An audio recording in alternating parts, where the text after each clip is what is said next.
RockTrue Science is a cross cultural response to the lack of diversity in STEM fields. STEM stands for science, technology, engineering, and mathematics. RockTrue Science is designed to serve the intellectual need of fallen man while serving the desire for interdependence to better understand your physical world while still pursuing spiritual growth. Rock True Science seeks to inspire, enlighten, and highlight upcoming and established local and international kings and queens of STEM fields while promoting Black consciousness and awareness of who we are and to whom we belong. It is definitely a kingdom renaissance today.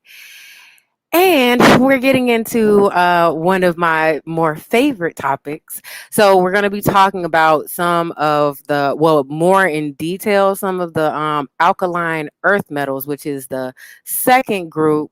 So last week we did the alkali earth metals and we're exploding water and all of that stuff. So it's not going to be as exciting, but we're going to get to see how some of these things operate within our bodies. So that is the exciting thing about, oh, excuse me, about what we'll be talking about today.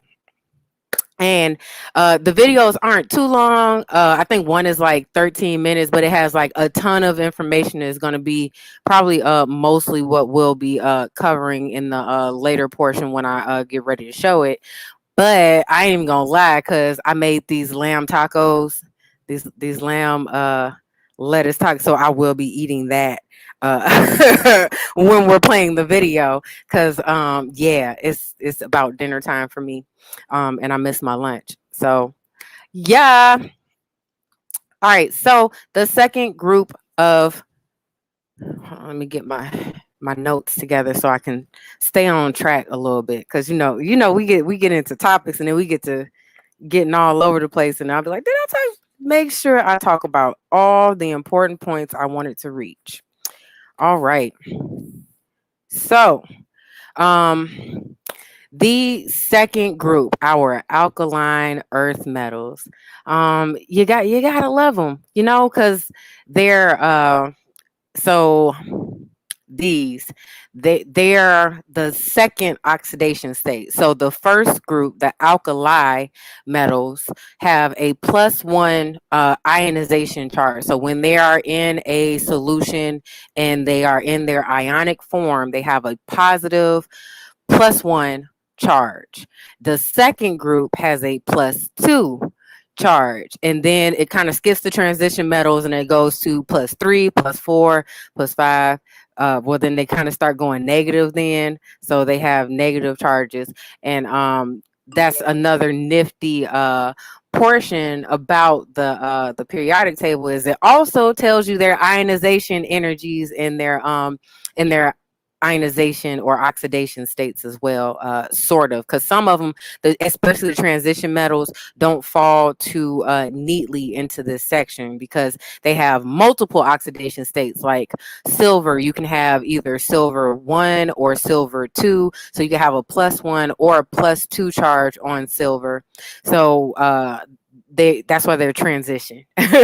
they're kind of on the fence in between stuff, and then they also kind of gets you to the negative ionization charges. So it's like transitioning from the positive to the negative charges. So our group 2 metals, our alkaline earth metals, are beryllium with Be as its atomic letter. Is Yeah.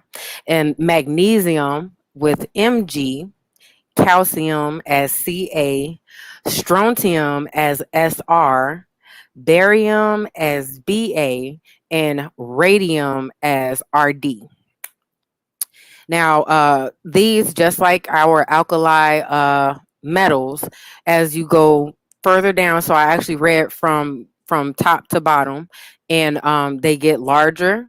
Their electron affinity increases as well. So they all have a 2+ charge, but radium is more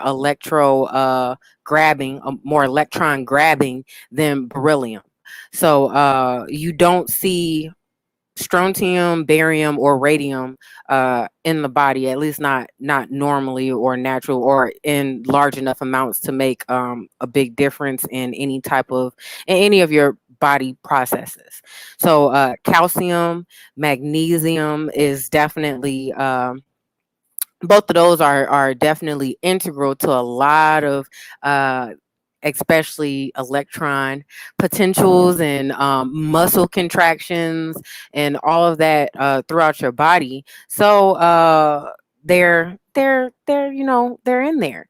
And your the first group, which would be your lithium, so sodium, potassium, those in that group, those are also found in the body. So lithium, not so much, but definitely sodium. Sodium is the most abundant ion found in your regular body fluid.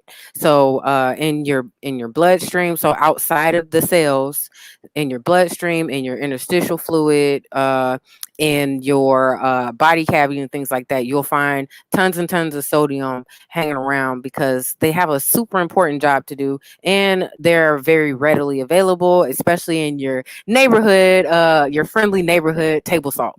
So you can get a good source of sodium just from table salt. And also, we eat a ton of food that has a bunch of sodium in it. Meat has a lot of sodium in it. What else? You can get sodium pretty much everywhere, and that's why, because we need a lot of it, but not too much, okay? Because sodium controls your the water levels in your body. So if you have too much sodium, that will be considered hypernatremia, which means you have too much sodium in your blood. And a lot of I'll go through these conditions because we have a certain number of electrolytes, about 6 kind of important ones, and we have like some optional situations going on. And one of them is actually a molecule. So phosphate is a phosphorus containing molecule, or ion. In this case, phosphate is definitely the ionic version of this phosphorus compound, and it's super important. Why? Because it's the structure. It's basically the structurizing. So it builds stuff, and it's part of your DNA, your bone structure, your so not just your DNA, but like the helix. The fact that your DNA can form that helix is because of the phosphate backbone that the nucleotides attach to, and the little bridge part where they reach across and they show them those are your nucleotides. But the little string around the side, they usually, if they have like a real detailed picture of it, it's usually like little, it looks like little balls, like a string of beads or something, and then you have your nucleotides. So the string of beads is the phosphate molecule, so it's going to have a large phosphorus molecule with little oxygen little oxygen atoms attached to it. So like about 3 of those. And that's why it has the little balls in the picture, because those are actually atoms and not just a generalized rendition of what your DNA backbone looks like. So those are actual representations of atoms. And so there's going to be a lot of terms as well, because we're going to get into a little bit more of the cell chemistry involved in the jobs that these electrolytes have, which is super important. And we'll definitely get into all of that, and how some of this stuff, how some of these things like the hypernatremia, calcemia, kalemia, all of that, how those kind of affect each other, because one condition can absolutely cause another condition just based on how these electrolytes interact in their jobs in the body. So our ions, as I mentioned, with reference to the body, they're called electrolytes, but they're basically minerals in an ionic form in our body. And so the cation ions are the positively charged minerals, which would be your sodium, which is Na plus, calcium, which is Ca2 plus, potassium, which is K plus, and magnesium, which is Mg2 plus. Hey, there goes Will. You made it home yet? And then we have our anions, which is the most important ones in the processes that we'll be talking about are chloride and phosphate. There's also a bicarbonate ion that helps with your blood pH. So it's basically a buffer for your a buffer for your blood, and it helps maintain the pH levels. We'll definitely talk about that later, but in a couple of we have a couple of other things to cover before we get to that, and it's a little bit in depth, but I'll probably end up doing like I'll be doing today and using videos to kind of help consolidate a lot of the information, because they've done pretty good work with basically animating animating a lot of this, and so it makes it a little bit more interesting to kind of watch the videos as opposed to just me explaining it to you. So I'll definitely have those in the future as well, and we do have some for today because like I said, I got my lamb lettuce tacos I'll be eating, so okay. And this is actually a plate full of electrolytes, and I didn't put a whole lot of salt on there because all the other vegetables and stuff, they have a pretty good mixture of all of that stuff anyway, and especially the magnesium and the phosphates and things like that. So magnesium is actually the main component of chlorophyll. So if you eat any type of green vegetable or fruit, then you're getting magnesium. So that's I guess that's a cool little tip right there. Okay, yep, snuck a little tip in there. So green leafies has plenty of magnesium. So the darker the leaf, the greater the magnesium, I guess you could say, because that means that it has a higher concentration of chlorophyll, so therefore it has more magnesium. And the sodium. So back to sodium. So it's a major cation, like I said, found outside of cells, and it is excreted in your urine very readily because, like I said, it is very abundant in your body. So in order for your body to regulate its water levels, it uses the sodium. So when your kidneys filter the sodium into your urine, it's also filtering water in with it, because the water is going to follow the sodium, because that's just how sodium is with water. Like they got a real tight relationship, they real, so wherever sodium go, the water is sure to flow. So if you have high sodium levels, like I said, in your blood, that either means you're consuming too much sodium and not enough water, or you're consuming a regular amount of sodium and you're just not getting enough water, or you've been dehydrated. So like I said, this causes a condition called hypernatremia, which literally means too much sodium in the blood.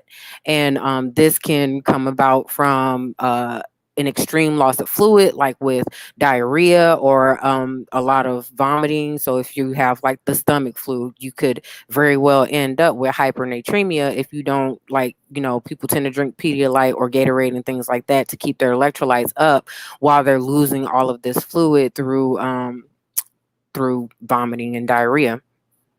Also, excess sweating. So sweating too much if you're out in the heat and you're sweating a lot and you're not replacing your water and electrolytes. So if you're not replacing your water and you're sweating, then that could also bring on that condition. Now, the problem with hypernatremia is basically the salt concentration or the sodium concentration gets so high that it can't create proper action potentials. So action potential is literally the signaling, so the electrical signaling between things in your body. So if your body can't signal, then your muscles don't work well. This includes your heart. Your fluids don't move how they should. So you might end up with cells that become damaged from losing water, or like just a host of other, like everything. Because like I said, the sodium is everywhere in your body. It's in all of your extracellular fluid, and it helps create these potentials all over your body for moving water and moving signals, brain signals, and electrical signals through your body to either start or mostly it's to start processes like a muscle contraction. And oh yeah, so did I have a video for that one? Was it yeah, I did, for the action potential. So yeah, we can are you ready? Can you show the video? Cause Will's not home yet, and I don't know how much control he has with the videos and stuff from his phone. So we can move on, and we can just cycle back to that when he can show the video. In our potassium. So the next one we'll talk about is potassium, because sodium and potassium are kind of like best buds. So the sodium and the potassium actually work together to create this action potential, because they both have that +1 charge. So they both kind of operate in a similar capacity. However, because sodium is more abundant and is actually, yeah, and it has its own what they call salt channel. So salt channels send salts, or the salt ions, through the membrane of your cell, but it's specific only to that ion. So sodium salt channel would only allow sodium through, and then you have potassium salt channels that only allow potassium through. And so this is very important, because this is how your cell creates the action potential. What it does is the sodium is all, grouped up, hanging around outside the cell. And in order to get this action potential going, the sodium then begins to move into the cell, and the potassium moves out. However, it's not moving in the cell at the same rate that the potassium is moving out of the cell. So it creates a charge difference across the surface of the cell relative to the inside of the cell, because now with the sodium moving into the cell at a faster rate than the potassium was moving out of the cell, you have now created an electrical an action potential, where your positive charge is building up on the inside of the cell, and you have a negative charge building up on the outside of the cell, because of the differing concentrations of sodium and potassium inside and outside of the cell. And then this requires energy to do, because you need energy to open up these salt channels so that this action potential can be created and maintained. And then when the signal comes through, all the channels open up, and then the sodium rushes into the cell, and then the cell does whatever it was supposed to do once, all the stuff is moving around quickly. And then to reset the potential, the potassium moves back into the cell, and the sodium moves out of the cell. And then that is how the cell relaxes after the action potential has, done its thing. Potassium also regulates the heartbeat and the function of the muscles via a lot of what I just mentioned, as far as helping with setting action potentials and those creating those situations for the signaling for the contraction. Chloride is a major anion. Remember, I said the anion are the negatively charged ones, and chloride has a -1 charge. And it is found outside of the cells in the blood for obvious reasons, or not so obvious reasons. The obvious reason is because table salt is NaCl. So when you take in your NaCl or your table salt, and it gets dissolved and diluted into your blood, they break into their separate ions, sodium and chloride. And so because they are they exist in, in table salt in a 1-to-1 ratio.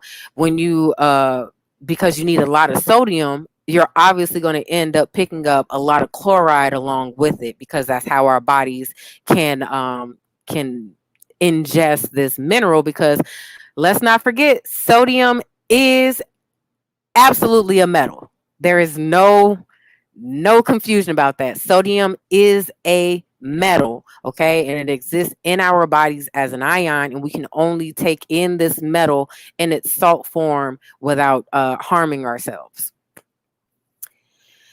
Calcium, good old calcium. So this is our Ca2 plus cation, and it is controlled by calcitonin. So calcitonin is a hormone that down regulates, meaning it reduces the amount of calcium in our blood. And the parathyroid hormone, so the parathyroids are next to, so your thyroid is like right there on the front. The parathyroids are on the side. They're like little nodules, like little nodes almost on the sides of your throat, and they produce a hormone called parathyroid hormone, which increases calcium in your blood. Now, the thing with this, I actually meant to find a video for that because I figured that would be kind of cool, but all the videos I found were super long, so that's why there's no video for that one. If you find a shorter video, let me know, and then we could probably link it to this video. But otherwise, there's like the videos are like 10, and I already had like a video that was super long, so I didn't want to overdo it. So for this, the reason why you have this parathyroid hormone to increase the calcium in your blood is for like if you need like muscle contraction, because calcium is very integral. Now I did get a video for that. Calcium is very integral in your muscle contraction. It activates the sites for your myosin head. You'll see when you see the video, you'll see what I'm talking about. But it activates the sites that these little myosin heads, which are teeny tiny little active fibers on your inner muscle fiber, like that makes your muscle contract. And so the sites are activated by calcium. So if you have low calcium in your blood, your parathyroid hormone will release into your bloodstream and tell your bones to break down calcium out of your bone, and it releases it into your bloodstream. So you can understand why this can be a problem in something like hypercalcemia, where you have too much calcium in your blood. This can be an indication of an overactive parathyroid gland.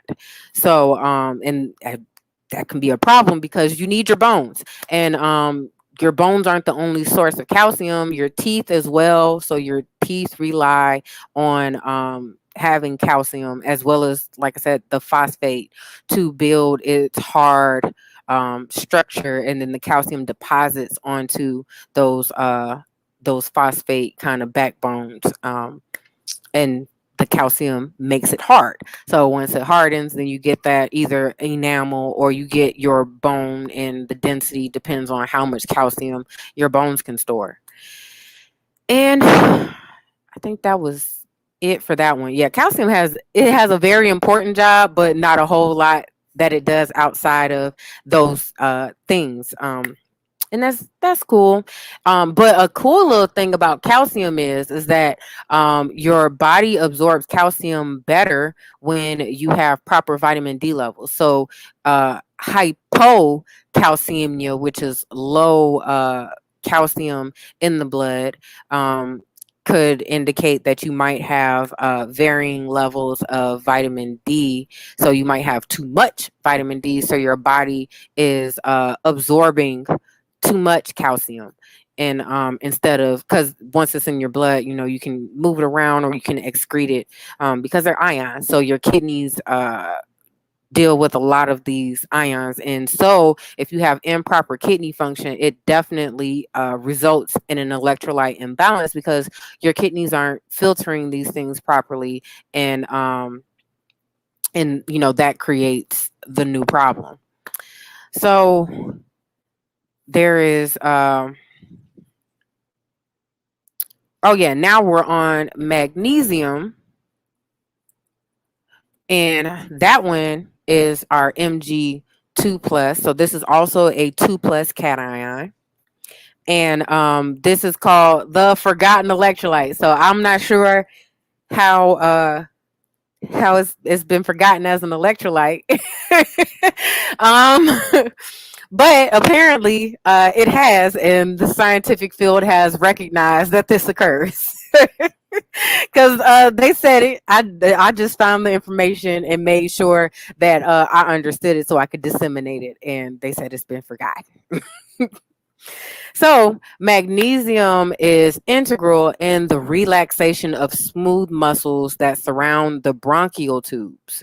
So, when you think about this, if you're experiencing what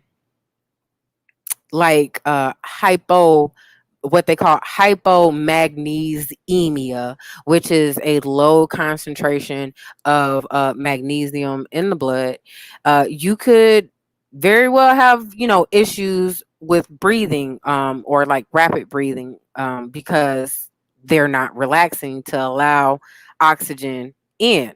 So if you don't know what the bronchial tubes are, the bronchial tubes are little structures in your lungs.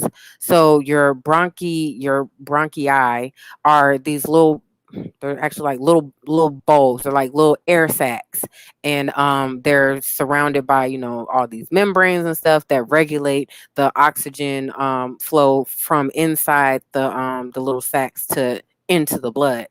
And it it gets delivered directly into the heart blood. So when your heart pumps blood, it pumps it up your neck, down, and then across the lung area, and then back into the heart, and then out to the body. So your heart has what's called a pulmonary artery that leads directly through your lungs, and that's where it picks up the oxygen, and then you have the other stuff, and it goes out with newly refreshed oxygenated blood cells.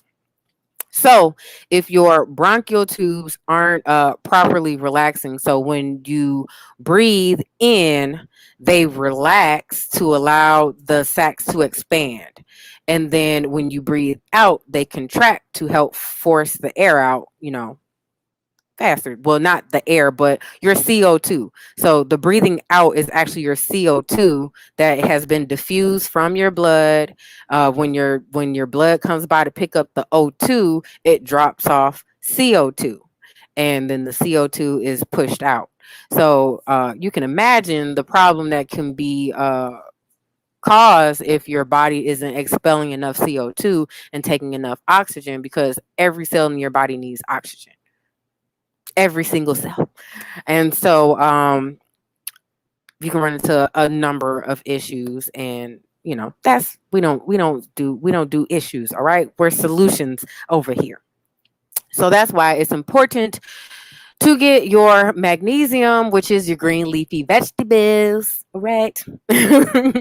And it's also important in skeletal muscle contraction, excitation of neurons in the brain. So when you have an excited neuron in the brain, that's when you think. So thoughts come from excitations in the brain. So if you can't have excited neurons in your brain, you can't think. Or like, when you start a thought and then it's like, dang, I was about to say something. It could very well be magnesium wasn't there to do its job. So that other neuron that led to that thought that you thought you had, the thought that you thought you had, boom, disappears. And it's also a cofactor for many of the body's enzyme activities. We'll also get into that when we talk about digestion. So don't worry. I know you like the co to the wet and the who and the where. All right. Yeah. So a little foreshadowing. We'll be talking about that when we get to digestion. And it's also oh, okay. Because I wrote a note and I didn't. Sometimes, you write a note, you can't read your own note, and it's like, what was I talking about? That's what happened. So basically, the amount of magnesium in your body is regulated by how much magnesium is in your body. I know, right? It's one of those things. So basically, what happens is when you're eating and you're getting your magnesium in, if you have enough magnesium, the magnesium in your body ends up signaling to your body, hey, there's enough magnesium, we're at capacity, and it tells your body to stop absorbing magnesium from your intestines. So even if you eat over, overeat something that has a lot of magnesium in it, you will not end up consuming it unless there's a problem. Then you might end up, over absorbing it if like you have like leaky gut or something, like, because leaky gut is basically meaning that the stuff in your intestines isn't staying in your intestines and it leaks into your bloodstream and the surrounding areas and stuff. So unless you have like something like that, or what they, because this also has a term, the magnesemia that I was telling you about, that is definitely a thing where they wouldn't have a name for it. So there is a way to have too much magnesium in your body. And like I said, once again, has something to do with your normal detox system, which is your kidneys and your liver. So if you have, I believe for this one, if you have like a liver disease or malfunction where it's not operating optimally, then you could possibly end up with a condition where you have too much magnesium. But if you have too much magnesium, that means that you are already sick. So you probably already know that there's a problem. So that is like good to know. Like you can't OD on magnesium. Okay, so you can never eat too many vegetables. All right, but you can definitely eat too much meat. So watch that. And our good old friend, like I said, phosphate.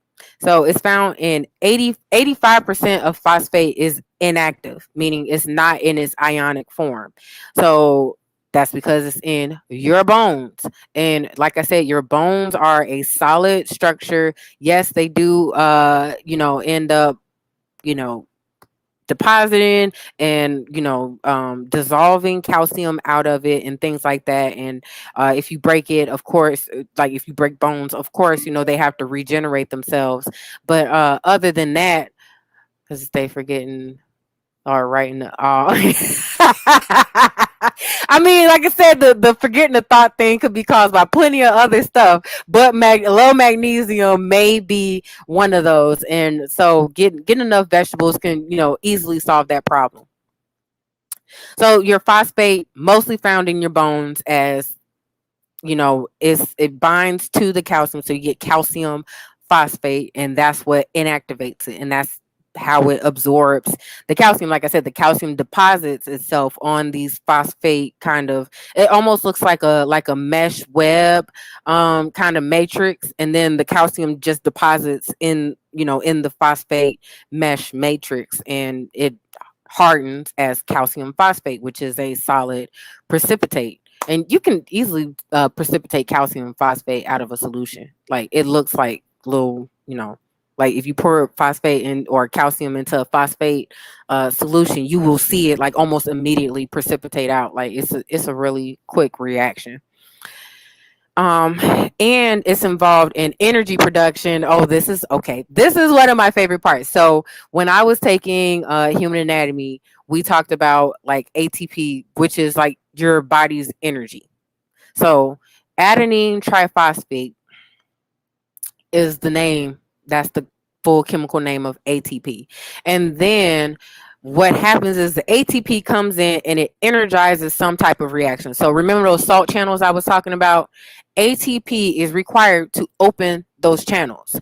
And so it comes in and one of the phosphate groups attaches to some open site on the salt channel that's been activated by some other chemical or something going on. And the ATP comes and attaches a phosphate. Then, some chemical reaction occurs. The phosphate remains on the channel. That's what keeps it open. Then it goes away as ADP, or adenine diphosphate. So tri is 3, di is 2, and it goes off and it collects another phosphate and becomes ATP again. Or the ADP comes in and deactivates the salt channel by binding to the phosphate that's on that channel, and it takes it away and closes that channel. So that is how ATP energizes and helps control and regulate like basically all of our cellular function. That happens in all of our cells all of the time. Anytime we eat, sleep, wake up, drink anything, think about drinking anything, like literally just the thought of food jumpstarts your digestive system, and all of these processes that are starting and being pushed forward by even our desire to eat, our hunger, or some lacking nutrient, our body already sets itself up to digest it, and ATP is released from our energy. So the calories and things like that, all of that is all for the sake of ATP. So that's what our body uses as energy. So when it says like you need more energy, you got to eat carbs, really they're talking about you need more phosphate. Okay, so you don't need more phosphate, because you tend to get a ton of phosphate in carbs. That's why carbs give you energy, because they are full of these phosphate molecules, or they're very easily converted to these phosphate molecules.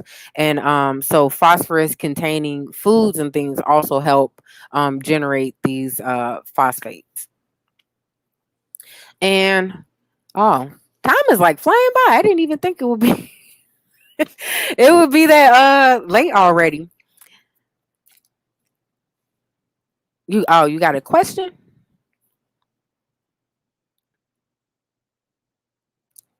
So, with that being said, when you drink water, just drinking water automatically helps with your electrolyte balance.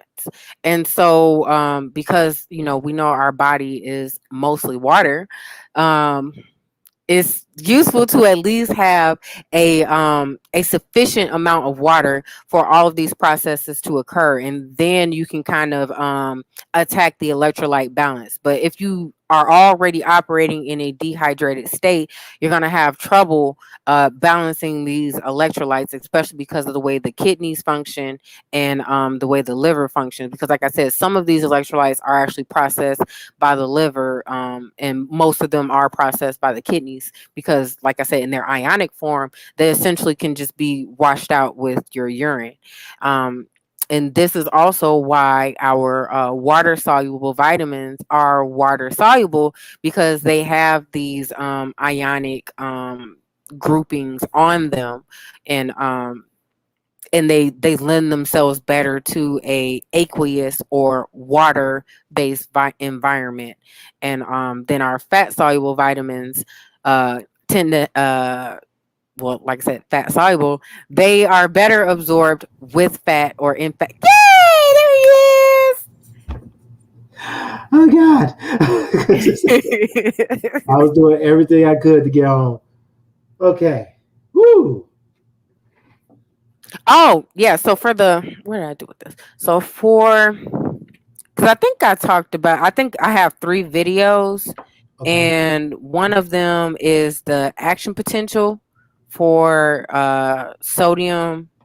Yeah, how sodium and potassium work together as the action potential. Okay. You sent me the link already, or Oh, it's in the email. in the email? Yeah, it should be 3 of them, and I titled them so we wouldn't have to guess it, because I was like, I sure didn't say like what the links were. I just Okay. sent links and pictures. No, you good. You good. Let's see here. Let me see. Woo. What you emailed? You sent it to RockTrue? Hmm. Okay. I got like 5 email accounts now. Oh dear God. It was funny when I found one of the videos, and I like remember watching that like for my homework in class. I was like, this is like Uh, straight from the textbook for real. yeah. Which one you want me to play first? The action potential. Uh, oh, neutron resting potential. Yeah. Okay.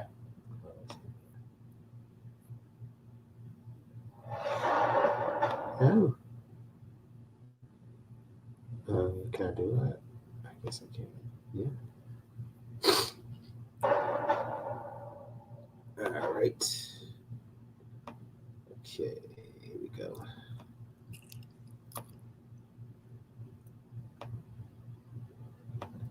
Oh, this is good.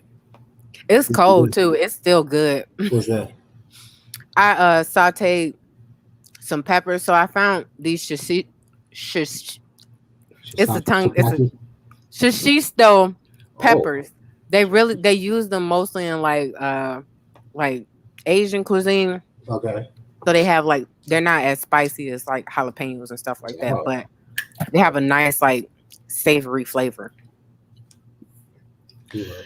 And so it just up the whole ante on all of this. And I just sauteed some like peppers and tomatoes in with it, and brown some ground lamb, and put it on some lettuce. Okay. All right. Let's play this video. How about that? All right. Volume good?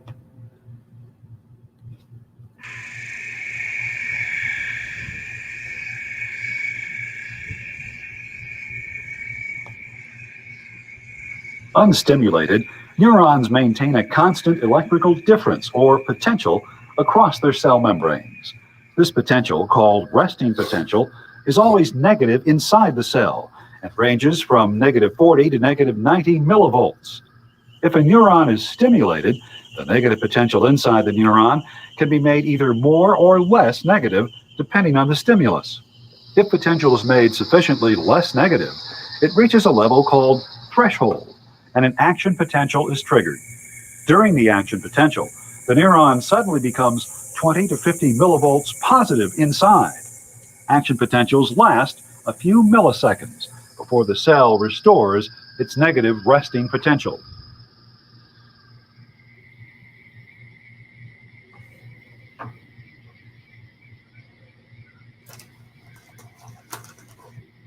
The cell membrane of a neuron encloses cytoplasm with various ions dissolved in it.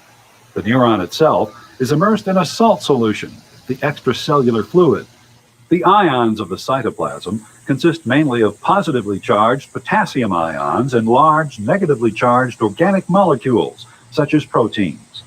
Outside the cell, the extracellular fluid contains mostly positively charged sodium ions and negatively charged chloride ions. Since charged particles cannot pass through the lipids that make up cell membranes, they must travel through channel proteins that extend through the membrane. In an unstimulated neuron, only potassium ions can cross the membrane, traveling through specific proteins called potassium channels. Although sodium channels are also present, in unstimulated neurons, they remain closed. Since only potassium ions can cross the membrane, and potassium ions are more concentrated inside the cell, they diffuse out of the cell, leaving the large negatively charged organic ions behind.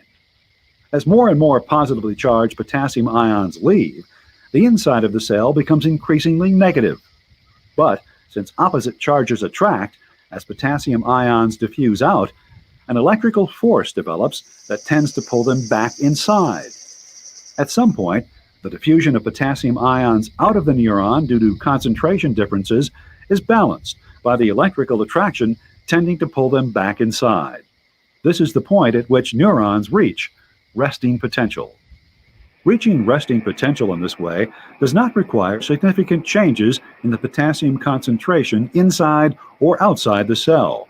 Only about 1/10,000th of the potassium ions initially inside a neuron must leave to create a resting potential of -60 millivolts. But it is action potentials, not resting potentials, that carry information through a nervous system.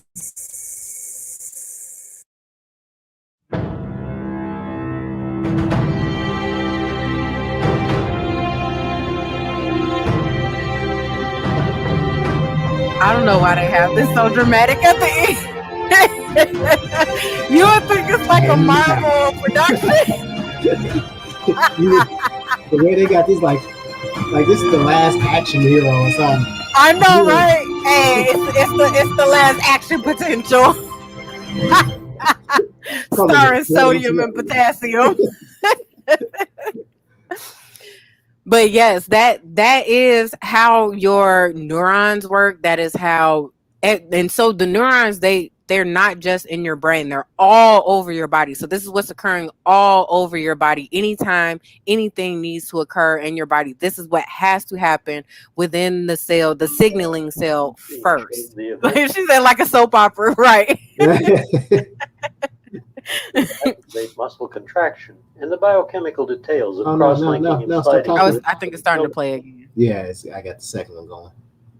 Okay, so now that we see how neurons are, generate action potential, now we can see how the muscle is, kind of prompted to contract now that this action potential has been created. And then we'll see calcium's role in this occurring. And I don't know, I just like seeing the little myosin head like kind of snap and move. You definitely having a lot more fun than I am right now, because I can see it. Like I can see it in your face. You're just like, I'm sitting here like, I have dealt with the day. I don't know if I can handle it anymore, but I'm going to try.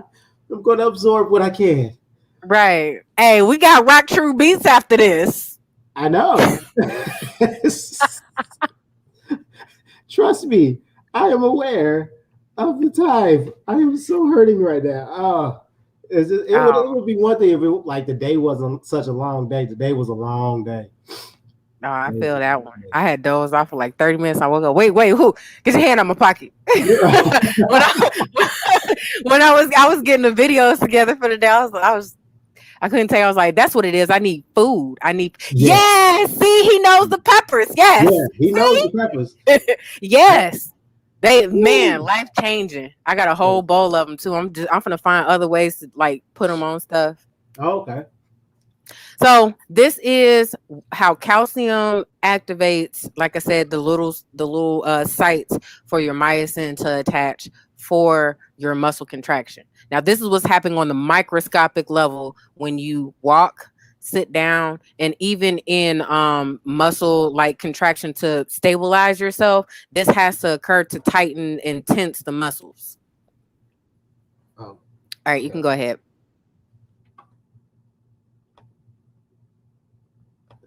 By the Myosin Heads. The cycle starts when an electrical impulse from a motor neuron stimulates a muscle fiber. Invertebrate animals may have one, two, or three motor neurons that control the contraction of a single muscle fiber, and each motor neuron has multiple end plate junctions spread over the fiber surface. The nerve signal from a motor neuron does not generate an action potential in an invertebrate muscle fiber, but rather depolarizes the entire surface of the fiber to produce contraction. The electrical depolarization also spreads into tiny membranous invaginations of the fiber membrane called transverse tubules or T-tubules. The T-tubules extend to the myofibrils. The T-tubules align with the A-band in invertebrate muscles. The T-tubules essentially carry the electrical signal into the sarcoplasm and along the sarcoplasmic reticulum, a complex of membranous vesicles that serve to store calcium within the muscle. Depolarization of the T-tubule membrane activates calcium release channels of the sarcoplasmic reticulum to release stored calcium into the sarcoplasm.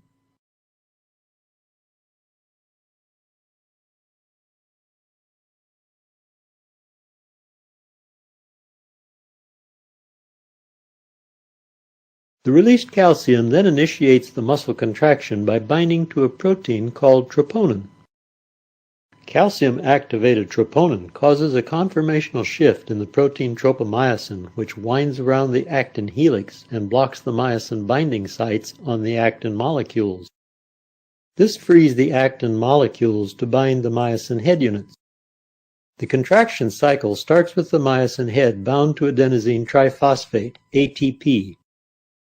The myosin head contains adenosine triphosphatase, an enzyme that splits the high-energy phosphate bond of ATP to produce adenosine diphosphate, ADP, and inorganic phosphate.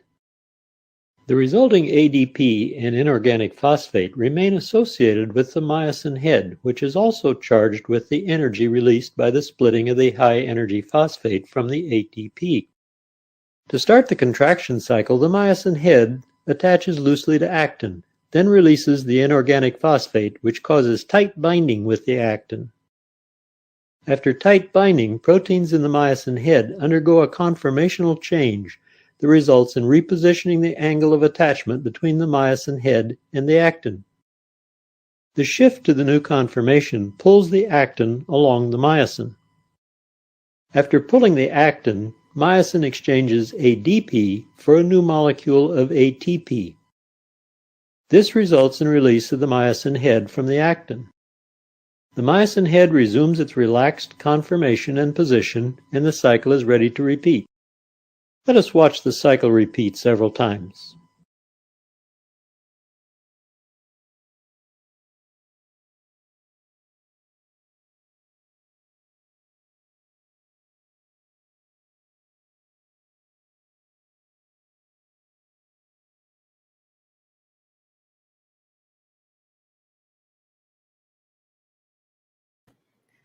That's the joint.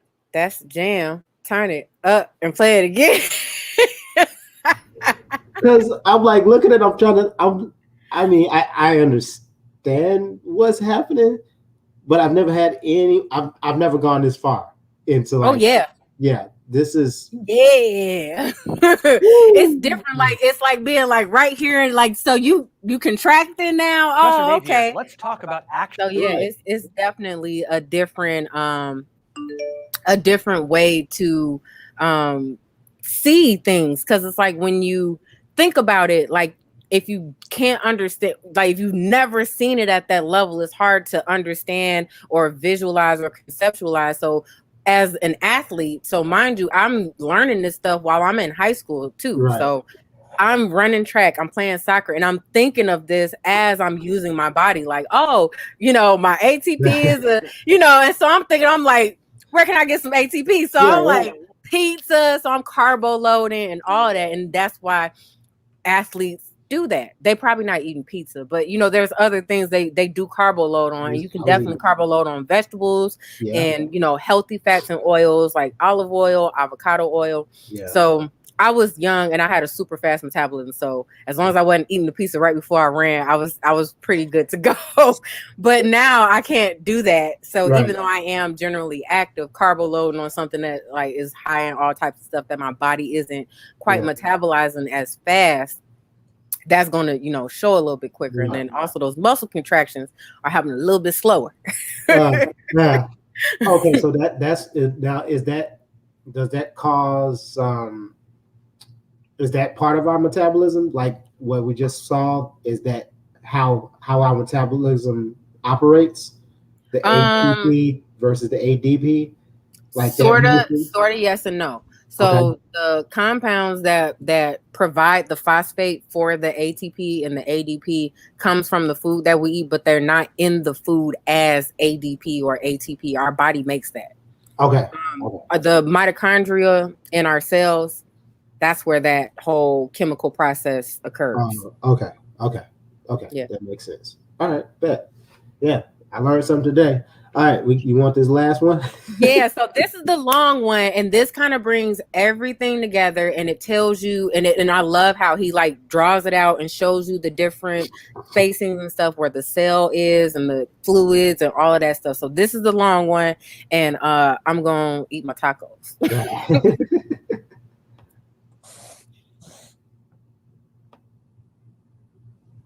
Hello, in this video, we're going to talk about body fluid compartments and also touch on electrolytes. The body can be divided into solids and water. Solids make up about 40 to 50%, depending if you're male or female. Water accounts for about 60% of the total body weight for an adult male and 50% of that for an adult female. This difference between the sexes reflects the proportionality of larger mass of adipose tissue in adult females and the greater average muscle tissues in adult males. Solids are things such as protein, lipids, carbs, and minerals. In this example, the total volume of water is that of an average adult male and is about 40 liters.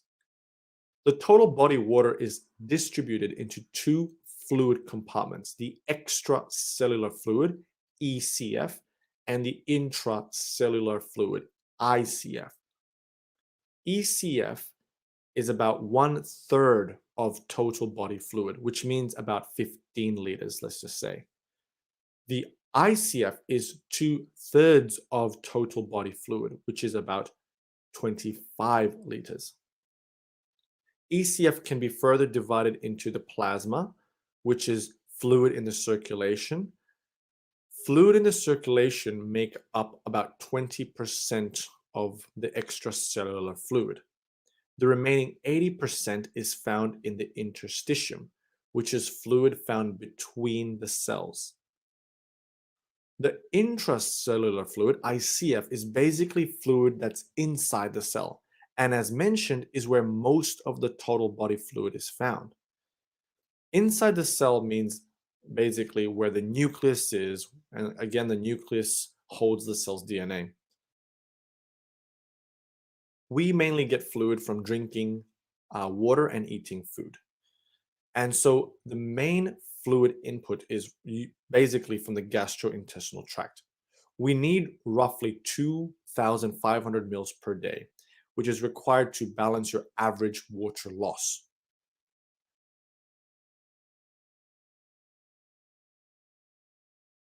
And of course, water enters firstly the extracellular fluid first from the gastrointestinal tract.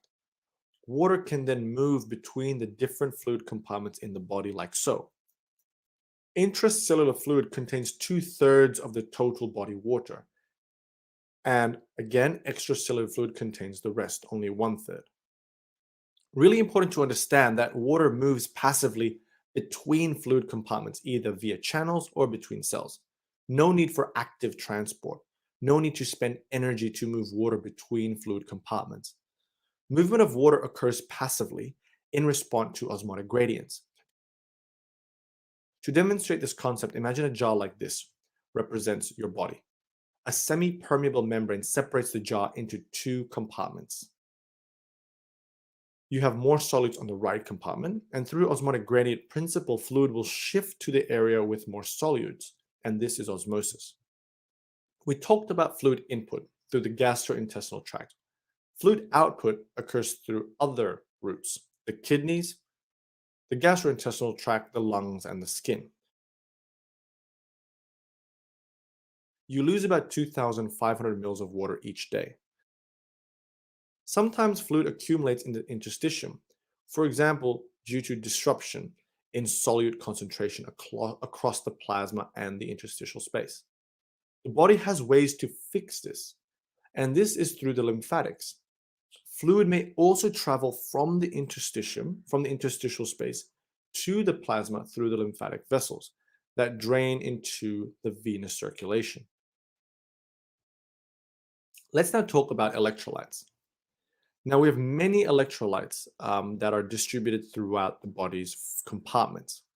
In the extracellular fluid, we can find sodium, potassium, calcium, and chloride, which can move between the plasma and the interstitium via semi-permeable membranes. The concentration of electrolytes in the plasma and the interstitium is about the same. For example, sodium in blood is about 145 millimoles per liter. Potassium is 4, calcium is 2.5, and chloride is 115 on average. Electrolytes can't just move through the lipid membrane between the extracellular fluid and the intracellular fluid. They often rely on transport channels. For example, sodium and potassium move via sodium-potassium pumps, where 3 sodium is transported out of the cell in exchange for 2 potassium inside the cell. This type of channel requires ATP. This sort of mechanism allows the different gradient of ions across the body compartments. Because inside your cell, you have 12 millimoles per liter of sodium, and potassium, you have 155 millimoles per liter. Intracellular calcium is less than 0.5, and chloride is 4. You can see straight away that the main cation in the extracellular fluid is sodium, The main cation in the intracellular fluid is potassium. The main anion in the extracellular fluid is chloride, and the main anion in the intracellular fluid are the negatively charged proteins, but the main electrolyte is phosphorus. Proteins are also found in the plasma, but not in the interstitium, not in the interstitial fluid. The main protein found in plasma is albumin, and albumin helps maintain the osmotic gradient, helps keep water in the blood vessels. Phosphorus in the phosphate form is the main anion in the intracellular fluid. Other important negatively charged ions are bicarbonate, which is very important in acid-base balance. These electrolyte levels are very important to know and understand, because if, for example, you have high concentrations of calcium or potassium in plasma or in the extracellular fluid, cardiac arrhythmias can develop and death can result. All the homeostatic mechanisms that monitor and adjust the composition of body fluids responds to changes in the extracellular fluid, not the intracellular fluid. In summary, sodium is the main extracellular fluid cation. Chloride is the main extracellular fluid anion. Potassium is the main intracellular fluid cation. Phosphate or phosphorus is the main intracellular fluid anion. And bicarbonate is important in acid-base balance.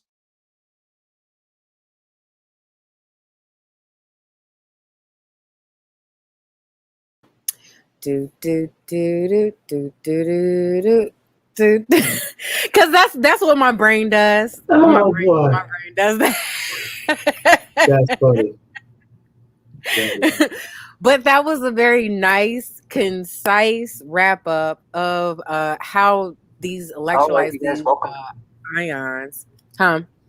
No. That was the next video. It was planned by accident. Oh, Yeah. how these cations and anions function in our body to basically help our cells function properly.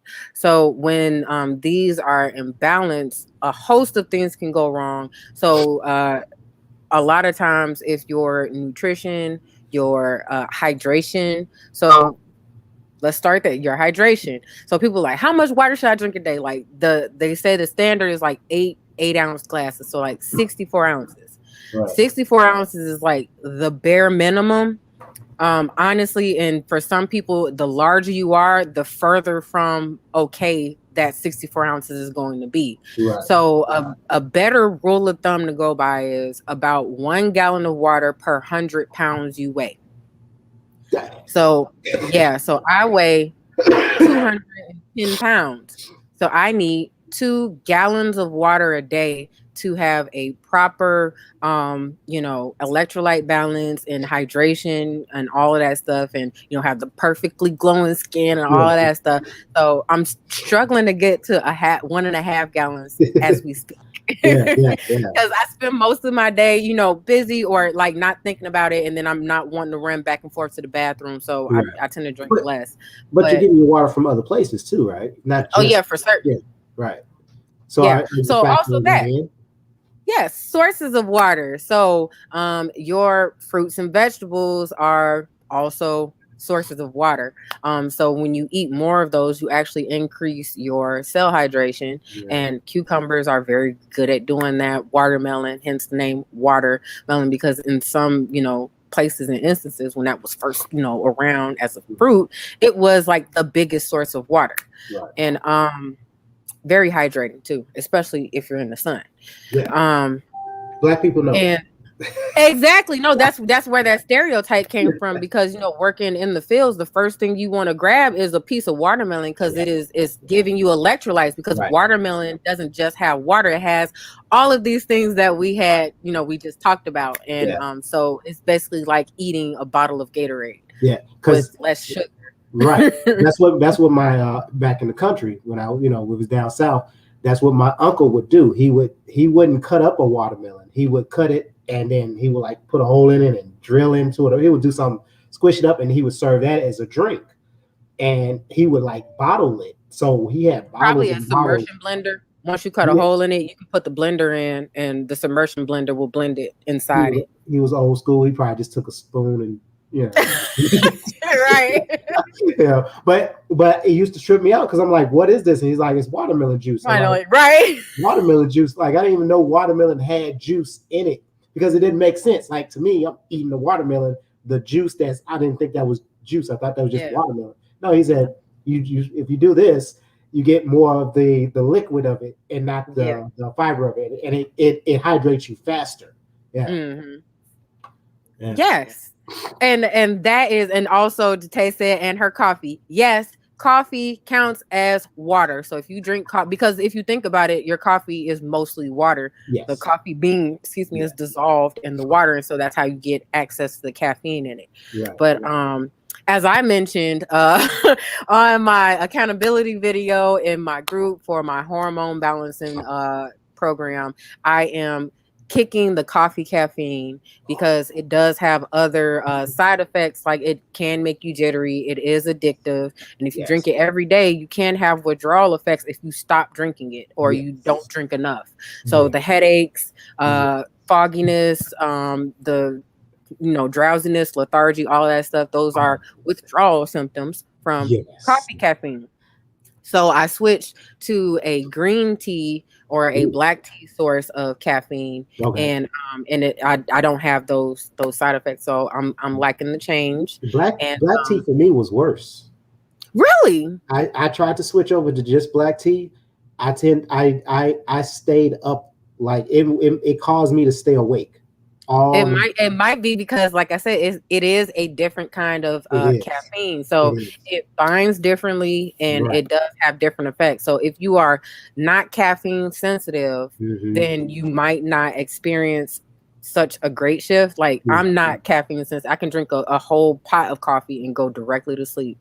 I've taken concentrated caffeine tablets. We have called Total Control. It's basically like taking a cup of coffee and a tablet, and I've taken one and went directly to sleep. So I am not caffeine sensitive, but the type of caffeine does still affect me. So coffee caffeine affects me differently because the tablets use black tea caffeine. Right. So that's why I didn't experience that with the teas and stuff that I was drinking, as opposed to when I switched over and was buying my Starbucks coffee, and I'm feeling fancy and stuff. I didn't mix gourmet flavors together, I was I was doing it, but I was also on top of that because I don't care for the way coffee caffeine tastes. It tastes bitter to me. Like I can taste it. And I don't care what flavor you put with it, I can taste it. So I put a ton of cream and a ton of sugar in it to kill that flavor and to boost the other nice, the caramel or hazelnut or whatever. But it adds a ton of sugar and a ton of calories just from me drinking coffee. So that was another reason why I had to cut the coffee out, because I was drinking too much, and then it was too much other stuff that wasn't really helping me in it. And then on top of that, caffeine is an appetite suppressant. So if you don't drink it early enough in the day, you'll end up missing breakfast and lunch, because guess what? You're not hungry because you've had caffeine, but because you didn't eat, now the effects of the caffeine are exacerbated, because what it does is it forces your body to release energy into your blood. So that's where the energy spike comes from. And then once your body burns all that energy, and guess what? You haven't eaten to replenish it, you crash. So it's better to, if you're going to drink coffee, either drink it super early in the morning. So like if I get up at 3:30 or 4, I'll drink it then. And then that usually makes more sense. So by the time normal people hours come around, like 8, 9 o'clock, I'm ready to eat now. Are we not normal people? I mean, normal people don't wake up at 4:35 in the morning, especially if they're not leaving the house to go to work. So I don't have to leave the house to go to work, but I still tend to get up that early. So, right. The sun's not up. The normal people hours, the sun is up. I'm usually up unless I'm like 6. I'm up by 4:30, and the kids are like looking at me like, "What are you doing?" I'm like, "It's time to get up." I'm like, no, it's like, I'm up. I hear the birds chirping, I get up. Good morning, Daddy. Right. Time for some zero. They already ready. Because the kids, they'll sleep all day. Like little Willie, he's going into that teenage phase, so he's sleeping till like 1 or 2 o'clock in the afternoon if I left. And that's normal for them. Right. And like school ruins like the child development, honestly, because they're always under, deprived of sleep because of the time. Like, why would you have school start at 7 knowing that most teenagers probably just went to sleep? Like, and that's not even like, even without devices and stuff like that, like they're gonna find something to do because they're not sleepy. Like I experienced that. I didn't have those devices when I was their age, and I stayed up all night. Sometimes I'll be up drawing. I was an avid reader. I'm reading Bentley Little, like giving myself nightmares because he's a morbid horror story writer. Right. At 3 o'clock in the morning, I remember one time it tripped me out. I told my mom, I said, I'm not sleeping. She's like, go in your room and go to bed. I was like, okay, whatever. So I was about 12 years old. I went in there. Watching the sun was up. When I came out, the sun was still up. I did not sleep for 12 hours. And she's like, you been sleeping all night? I said, no, I haven't been sleeping. I told you I wasn't sleepy at all. Like, I just been watching TV, playing video games, and drawing for like 12 hours. Yeah, I drew up everything at that point. I was like, I'm just gonna prove it to you. So, but not anymore. I can tell you that.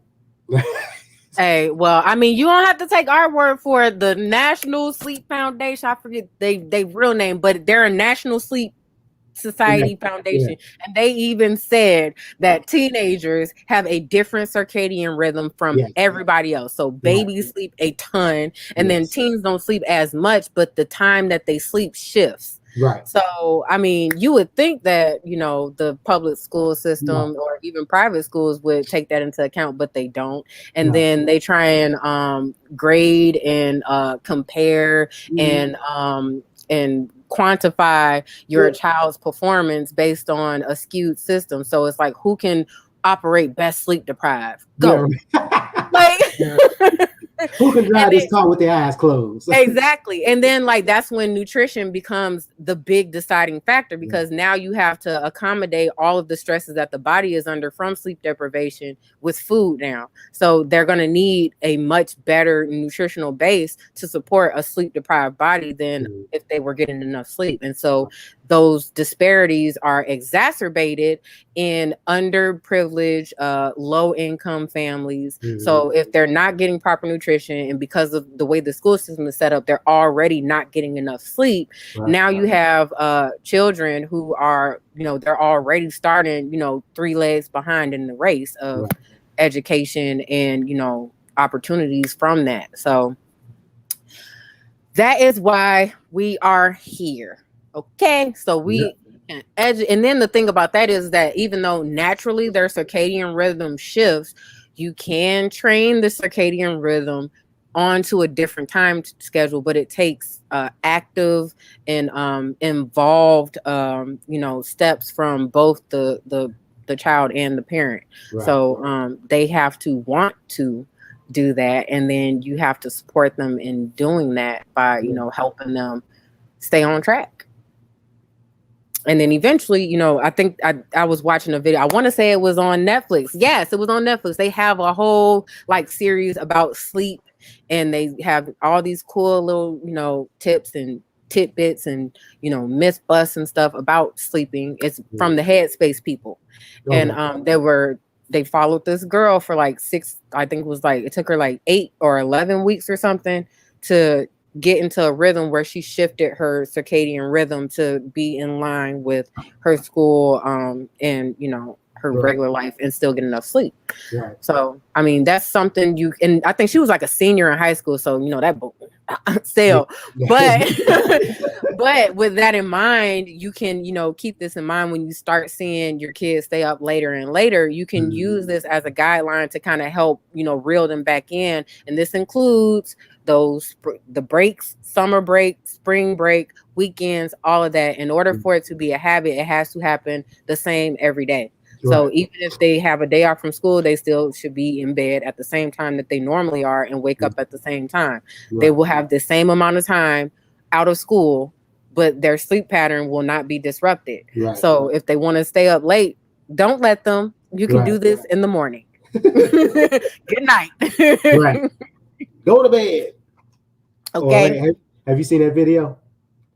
No. The new viral video, Go Lay Down? No.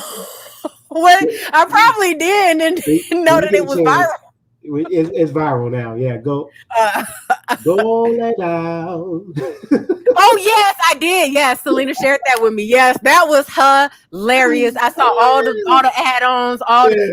They added Tupperware instruments, praise dance moves. Right. I think one dude added a prayer.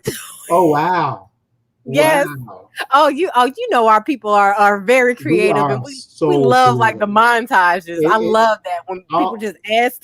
All it takes is one little patch, and we will make a blanket out of it. All it takes just a little bit, just a little square, and we will make it into anything. We love it. We love it. I caught myself singing that too the other day. Go lay down. I'm about to go lay down. Yes.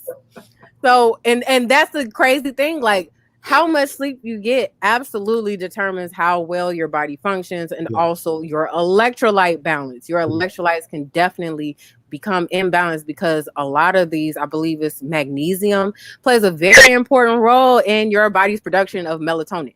So if you have messed up magnesium levels, you could very well have trouble sleeping because your melatonin production is, disrupted because your magnesium is off. Right. So that being said, drink your water.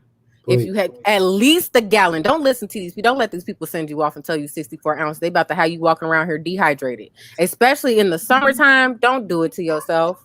Like, no, get you a gallon and drink that, at least a gallon daily. Because I know most of the people that's watching this, y'all not 100 pounds. Y'all more than 100 pounds. You can do a gallon and it'd be fine. Children tend to get a ton of liquids, a ton of fluids. Make sure they are not sweet, sugary juices. Pop all it, leave it where it's at. Some nice, cool, clear water. If you want, you can put some fruit in it and it gives a nice light taste. Children do not know the difference, especially if you have not been giving them these sweet drinks. So people out there with them babies, do not put pop in their bottles. Don't put juice. Even like WIC and stuff, they started giving, tips and guidelines, and they tell you don't give your children fruit juice, especially as a snack or with food, especially if they're not having it with food, like actual food that has fiber in it, because that's the problem with fruit juice. Even if it is fresh squeezed, you have just taken all of the fiber out, and now it's going to shoot their blood sugar up. You're going to be running around, sprinting around, and you wonder why. Yeah, that's exactly why, because their body is not trying to store none of that. They're like, just burn it. It's easy to just burn it. Just burn it all. What was that? The SpongeBob? Yeah, right. That's why they look like SpongeBob running around your house, because you have given them sugar with no fiber. Okay. So, and even like I said, carbohydrates are a great source of energy. Why? Because they do break down into sugars, but they have a ton of fiber with it. So it's a slow release of energy. And that's why you feel fuller longer. You have more energy for more of the time, because it's taking longer to digest and to release those sugars into your blood and all of that. And it also won't upset your electrolyte balance. If you get a ton of sugar in your blood out of nowhere, now you got insulin, you got all these hormones and stuff flooding your extracellular fluid, throwing off your sodium balance. So you have to keep all of this in mind. Like, this is occurring in your body all the time, and our cells do their job every single time. Every single time. So thank yourself, thank your body, thank your cells, and do what's best for them and yourself. And drink plenty of water, eat plenty of green leafy vegetables, have a nice colorful plate. Okay.